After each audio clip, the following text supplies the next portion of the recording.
Bismillahirrahmanirrahim. Assalamualaikum warahmatullahi wabarakatuh. Allahumma salli ala sayyidina Muhammadin sahibit taji wal mi'raj wal buraq wal alam dafi'il bala wal waba wal maradi wal alam.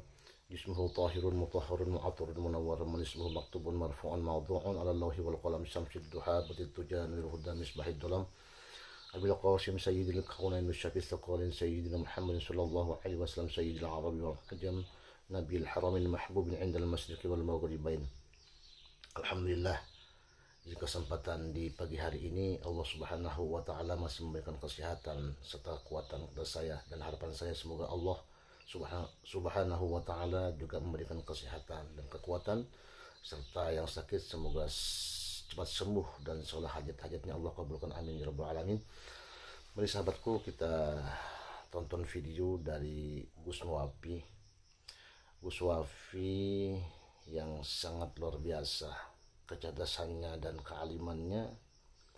Semoga ceramah beliau ini mendapat keberkahannya, amin ya rabbal alamin. Selamat menyaksikan. Yang pinter berceramah banyak, padahal tidak pernah ngaji usul fikih, tidak pernah ngaji balaghah, tidak pernah ngaji mantik, tidak pernah ngaji nahwu sharaf, tidak pernah ngaji ulumul hadis, tidak pernah ngaji riwayat dan dirayat. Ceramah mengatakan hukum A, B, dan C. Kalau dia berceramah menyampaikan nasihat, kita terima. Nasihat keluar dari lisan siapapun kita terima. Tapi kalau menyampaikan sebuah ilmu, maka tunggu dulu. Syaratnya kata Rasulullah harus punya ilmu. Makanya di awal-awal kitab Ihya Ulumuddin, di awal bab kitab Ihya Ulumuddin, riwayat dari sahabat Abdullah bin Abbas di dalam Kitabul Ilmi, surganya ahli ilmu dengan surganya kita itu jauh, Pak. Selisih antara surganya para ulama dengan surga kita itu selisihnya 700 tingkatan. Setiap satu tingkatan menuju tingkatan selanjutnya, andaikan kita berjalan, itu jaraknya 500 tahun. Jadi kalau di dunia Anda tidak pernah kenal dengan para ulama, di dunia Anda tidak pernah dekat dengan orang soleh, di dunia Anda tidak dekat dengan para habaib, bahkan di dunia Anda mencaci maki keturunan Rasulullah, jangan pernah berharap nanti di akhirat Anda akan berkumpul dengan para ulama. Jangan pernah berharap. Kenapa? Kalau di dunia kita tidak pernah kenal dekat dengan orang-orang yang VIP, maka jangan pernah Anda di VIP-kan oleh Allah nanti di akhirat. Karena kata Rasulullah, yashfa'u yaumal qiyamah thalathatun. 3 golongan yang dapat menyelamatkan kita nanti di akhirat. Pertama, al-anbiya, para nabi. Kedua, al-ulama, para ulama. Yang ketiga adalah orang-orang yang mati syahid, atau di dalam bahasa Arabnya asy-syuhada. Makanya ini perintah Rasulullah. Jadi bagus yang disampaikan Kiai Syahid Johan barusan.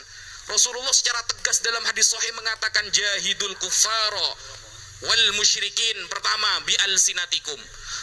Berjihadlah melawan orang-orang musyrik. Pertama, bi alsinatikum, dengan lisan.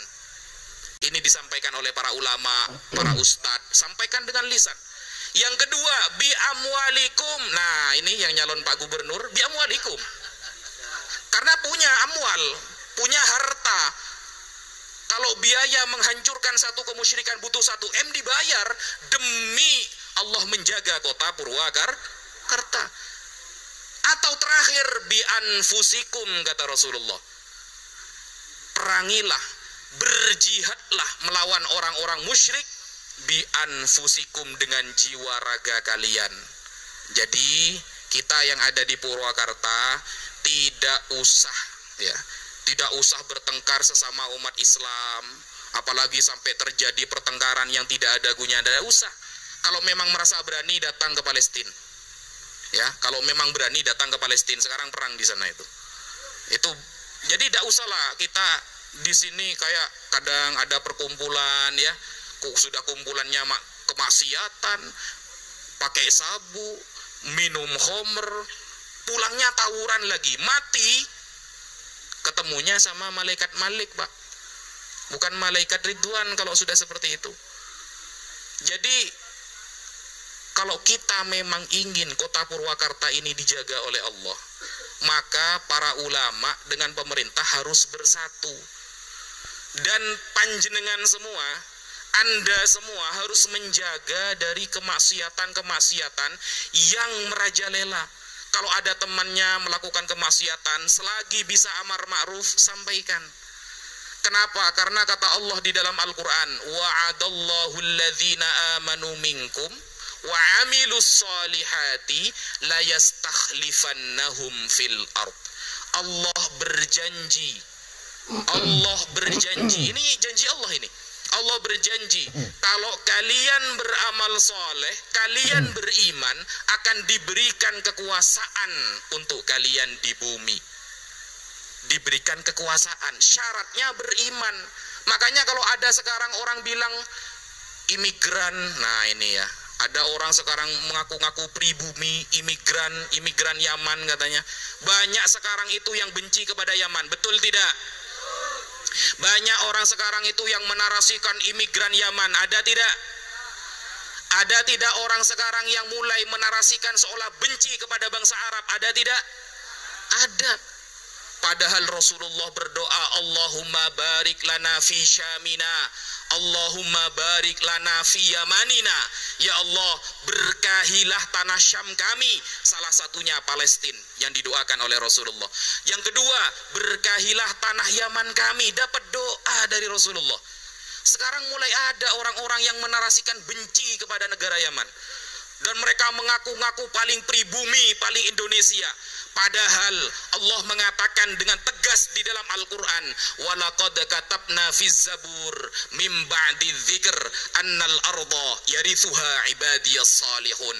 Telah kami catat, telah kami tetapkan di dalam kitab Zabur, saudara, bahwa bumi ini Allah wariskan untuk hambanya yang soleh. Kalau dia soleh, boleh ngaku pribumi. Kalau dia beriman, maka kata Allah, aku wariskan bumi ini untuk kalian. Syaratnya beriman dan beramal soleh. Berarti kalau tidak soleh, Anda ini berarti imigran dari finari jahannam khalidina fiha.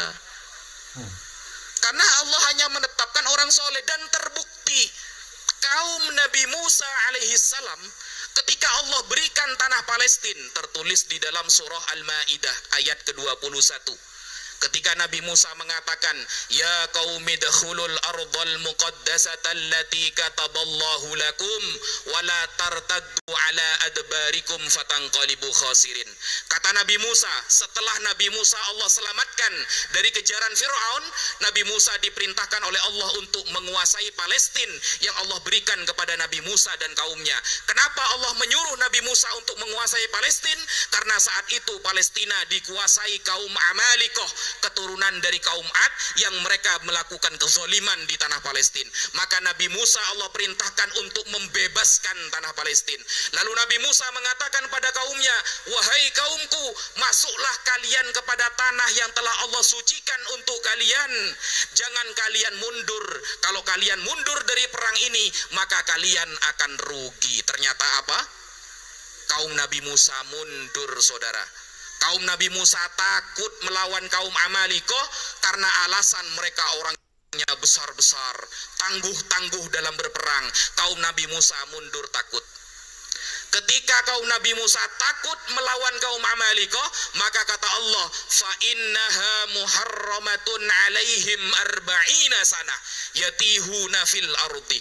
Maka tanah itu Allah haramkan diinjak oleh kaum Yahudi sampai 40 tahun.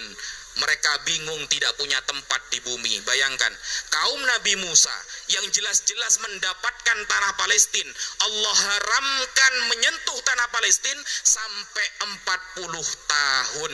Gara-gara apa? Gara-gara tidak mengikuti nasihat dari Nabi Musa alaihis salam. Jadi pribumi itu adalah orang-orang soleh. Kalau tadi kata Kiai Haji Syahid Joban mengatakan bagaimana pengalaman ketika berdiskusi melawan orang-orang yang benci kepada habaib, tidak ada pengalamannya Kiai, karena lawannya kabur. Pengalamannya ada. Setiap diajak diskusi, kabur sana, kabur sini. Saya jauh-jauh dari Probolinggo, bawa kitab satu kerdus, kitabnya mie goreng sedap itu Pak ya. Sampai di bandara dikira saya mau jualan mie itu. Dikira mau jualan mie goreng. Padahal isinya kitab semua. Nyampe jauh-jauh ke Banten gak datang musuhnya. Nah makanya pantas disebut dengan gelar Al-Kaburi. Tapi saya akui bahwa orang-orang yang membatalkan nasab habaib ini orang hebat-hebat saudara. Bayangkan, gurunya saja bisa memarahi malaikat. Kalian tidak akan bisa. Gurunya. Kalau ada acara nanti ada hujan yang dimarahi malaikat Mungkar Nakir saudara. Kok bisa ya? Padahal Mungkar Nakir ini tugasnya di kuburan gitu loh. Kok bisa bagian hujan kan gitu. Jadi kalau gurunya memarahi malaikat, maka pantas muridnya membatalkan seluruh para ulama. Itu sanadnya sambung itu. Ya.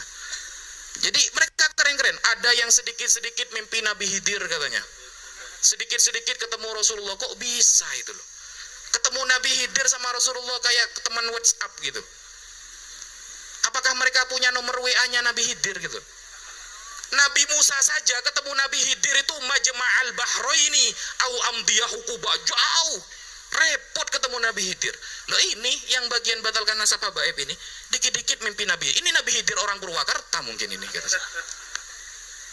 Jadi orang-orang ini adalah orang-orang yang kemudian Allah hadirkan untuk mencoba keimanan kita. Ingat, semua hadis Nabi mengenai akhir zaman, semua hadis Nabi mengenai akhir zaman mengarah kepada dua tempat. Satu di Syam, dua di Yaman. Ketika Rasulullah mengatakan la yazalu ahlul gharbi zahirina 'alal haq hatta taqumas sa'ah. Kata Rasulullah, nanti ada dari kaumku yang disebut dengan ahlul gharbi, mereka akan selalu menampakkan kebenaran sampai hari kiamat. Siapa mereka? Al-Imam An-Nawawi dalam syarah Sahih Muslim mengatakan wahum bi Baitil Maqdis. Mereka ada di Baitul Maqdis. Faman kariha alaihi, kata Rasulullah, kalau kalian tidak bisa ke Palestina, kalian tidak bisa ke Syam, maka apa kata Rasulullah? Fa'alaikum biyamani, maka minimal kalian pergi ke Yaman. Kenapa? Di Yaman nanti akan datang junudun mujannadah, tentara-tentara Allah. Ada dua tempat, satu nanti di Yaman, dua nanti di Syam. Merekalah yang akan melawan tentara Dajjal. Dan yang melawan Dajjal adalah ahlul bait Rasulullah, yaitu Imam Mahdi. Riwayatnya mutawatir. Jadi kalau ada sekarang benci dan menghina ahlul bait, berarti dia adalah Dajjal. Itu sudah mulai ada tanda-tandanya, Pak. Sudah mulai ada tanda-tandanya. Semua, dan nanti Dajjal akan terbunuh di Babiluddin bi ardi Palestina. Akan terbunuh di gerbang Lot di daerah Palestina. Siapa yang membantu Nabi Isa? Yaitu Imam Mahdi. Bayangkan, sekelas Imam Malik, Pak. Imam Malik, pendiri madhab Maliki. Beliau pernah dipukul oleh seorang sayyid yang bernama Ja'far bin Sulaiman. Dipukul sampai dia pingsan oleh seorang sayyid. Ketika Imam Malik baru bangun dari pingsannya, apa kata Imam Malik? Demi Allah, aku halalkan pukulannya. Demi Allah, aku halalkan pukulannya. Aku tidak ingin, kata Imam Malik, melihat cucu Rasulullah masuk neraka hanya gara-gara aku.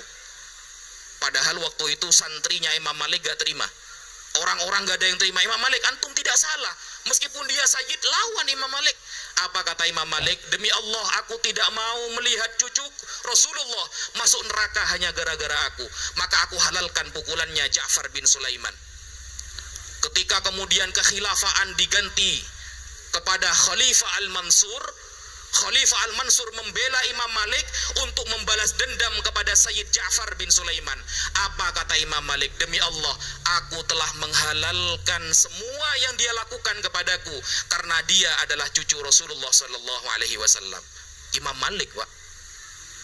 Imam Malik ini. Jangan tanya hadis kalau sama Imam Malik, Pak. Kalau sana yang membatalkan nasab Alawi kan hadis arba'in aja ada apal dia itu. Imam Ahmad bin Hambal Diceritakan dalam kitab Al-Adabus Syar'iyyah yang ditulis oleh Imam Ibnul Mufli Al-Maqdisi. Imam Ahmad yang terkenal hafal 1 juta hadis, yang satu hari sholatnya 300 rakaat, gara-gara beliau melawan pemerintah dan beliau masuk penjara, akhirnya sholatnya menjadi 150 rakaat satu hari. Beliau hafal 1 juta hadis. Ketemu seorang sayyid yang kecil, beliau mundur, Pak. Ini Imam Ahmad. Ketemu Habib yang kecil, mundur Imam Ahmad, gak berani. Kemudian Said kecil itu mengatakan, wahai imam, engkau ulama duluan. Imam Ahmad gak berani. Ya, saya memang ulama, tapi engkau lebih agung daripada saya. Engkau adalah cucu Rasulullah Sallallahu Alaihi Wasallam. Mau nanya hadis apa kalau saya Imam Ahmad? Imam Ahmad ini terkenal hafal 1 juta hadis.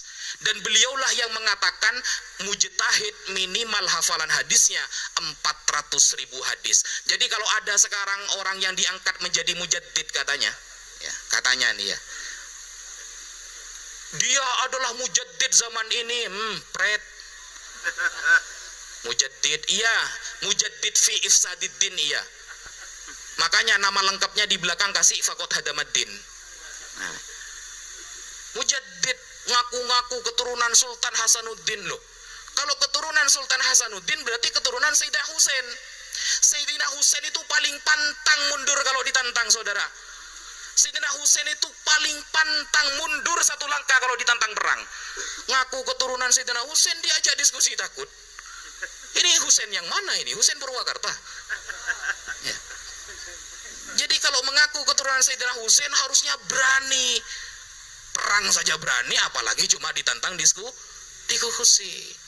Nah, itulah ya polemik yang terjadi pada zaman ini. Semoga kita bisa mengambil banyak hikmah, bisa mengambil banyak barokah, banyak manfaat dari apa yang terjadi.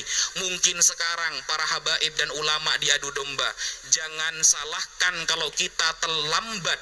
Kalau sampai kita terlambat memberikan pendidikan kepada anak-anak kita, jangan salahkan nanti mungkin 5 tahun ke depan para kiai akan diadu domba, maka kalian akan terikut fitnah-fitnah tersebut. Kalau sejak sekarang kita tidak mendidik anak kita tentang ahlus sunnah wal jamaah, sejak sekarang kita tidak memfasilitasi anak-anak kita belajar kepada para ulama, maka nanti di akhirat ketika anak ini berbuat maksiat, anak ini masuk ke dalam akidah yang sesat, maka Anda pun juga akan dapat transferan dosa-dosanya. Man taraka waladahu jahilan kana kullu dzambin amilahu alaihi. Orang tua yang membiarkan anaknya bodoh dalam hal agama, maka semua dosa anaknya juga ditanggung oleh orang tuanya. Hati-hati, Pak. Sekolah yang tinggi boleh, S1, S2, S3, tapi nasihati anak jangan jauh dari para habaib, jangan jauh dari para ulama. Mungkin itu dulu yang bisa Al-Fakir sampaikan. Kurang lebihnya Al-Fakir mohon maaf. Kalau ada kebenaran itu datang dari Allah, kalau ada kesalahan itu dari Al-Fakir sendiri. Wal afu minkum. Wassalamualaikum warahmatullahi wabarakatuh.